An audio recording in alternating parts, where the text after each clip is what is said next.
Once upon a time, in a faraway kingdom, there lived a kind and just king. He was not a Muslim, but he treated everyone equally regardless of their background or religion. His fairness and generosity made him loved by all.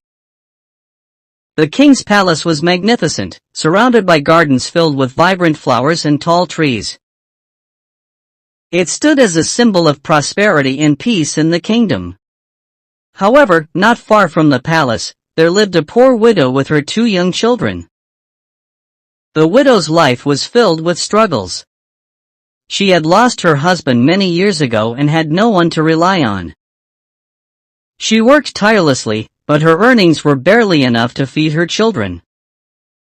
Sometimes, the family went without food for days. Despite their hardships, the widow remained strong and often told her children, "We must have hope. Better days will come." Her children, though young, understood their mother's struggles. They admired her strength and tried to stay positive, even when their stomachs ached with hunger. One day, news spread throughout the kingdom. The king's only son was getting married. It was announced that the wedding would be a grand celebration, and everyone in the kingdom was invited to share in the joy.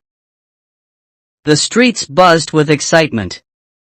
Merchants decorated their shops, people prepared festive clothes, and the palace began to sparkle with lights. The kingdom seemed alive with happiness. The widow heard the news and smiled. Surely, she thought, the king will invite even the poorest among us. We might finally have enough food to eat. She told her children about the wedding. Soon, there will be a feast, and we will have plenty to eat, she said with a hopeful smile. Her children's eyes lit up with excitement. Will there be sweets, Mama? Her youngest asked. Yes, she replied, there will be all kinds of delicious food. As the wedding day approached, the widow and her children waited eagerly for an invitation.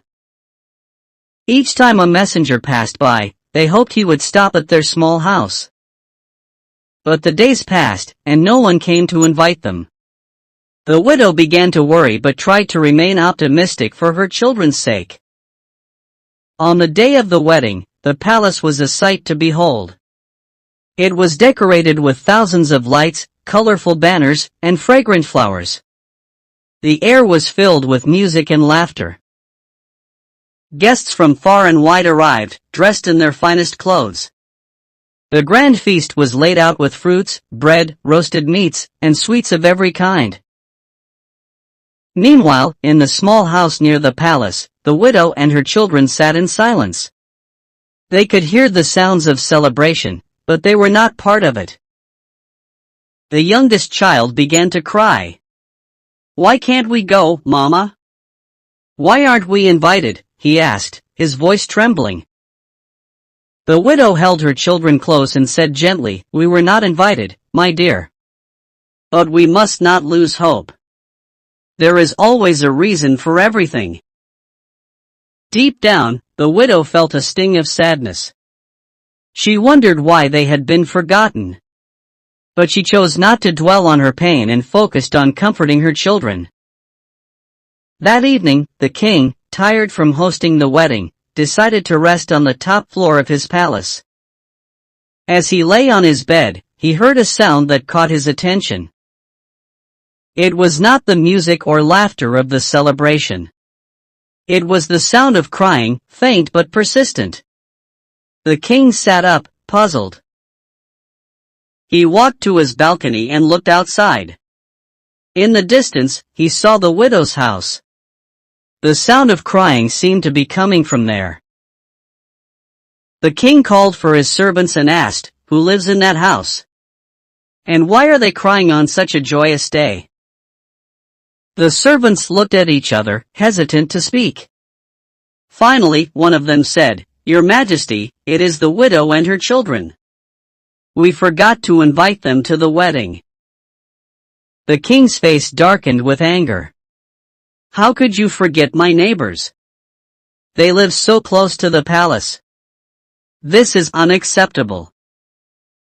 Without wasting a moment, the king ordered his servants to prepare food, clothes, and gifts. "I will go to their house myself," he declared. The servants quickly packed baskets with the finest food and beautiful garments. The king, dressed in simple attire, took the gifts and walked to the widow's house. When the widow heard a knock at her door, she was surprised. She opened it and gasped when she saw the king standing there. "Your Majesty," she said, bowing deeply. "Why have you come to my humble home?" The king spoke gently. "I am here to apologize. My servants made a mistake and forgot to invite you to my son's wedding. Please accept these gifts and join us at the celebration." Tears filled the widow's eyes. She replied, "Your Majesty, you are very kind, but we do not want gifts. We have learned to live with dignity and patience." The king admired her strength but insisted, "Your presence is important. The celebration is incomplete without you and your children."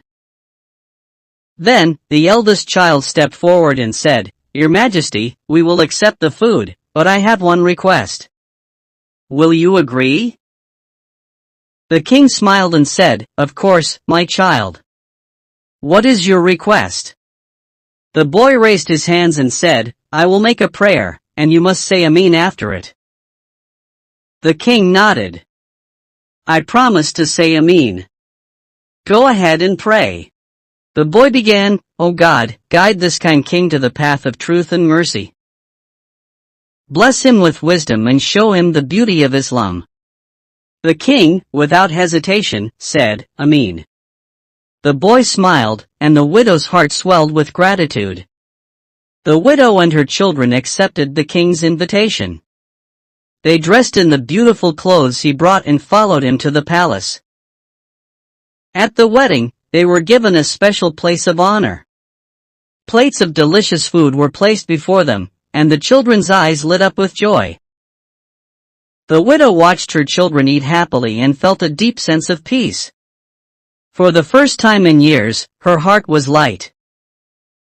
That night, after the celebrations, the king lay in his bed, thinking about the boy's prayer. His words echoed in the king's mind. The king felt a stirring in his heart. Could Islam truly be the path of truth and peace? He resolved to learn more. The next morning, the king gathered his ministers and the people of the kingdom. He stood before them and said, "I have made a decision." The crowd listened in silence as the king spoke. "Last night, a boy's prayer touched my heart. His words opened my eyes to a truth I had never considered before." The king continued, "I have decided to accept Islam as my faith. It is the religion of peace, kindness, and truth." The people were amazed by the king's announcement. Some began to cry with joy. The king added, "I will not force anyone to follow me. Faith is a personal choice. But if you seek the truth, I invite you to learn about Islam." Many people in the kingdom, inspired by the king's honesty and humility, also embraced Islam. The widow and her children were honored by the king. He thanked them for guiding him to the truth.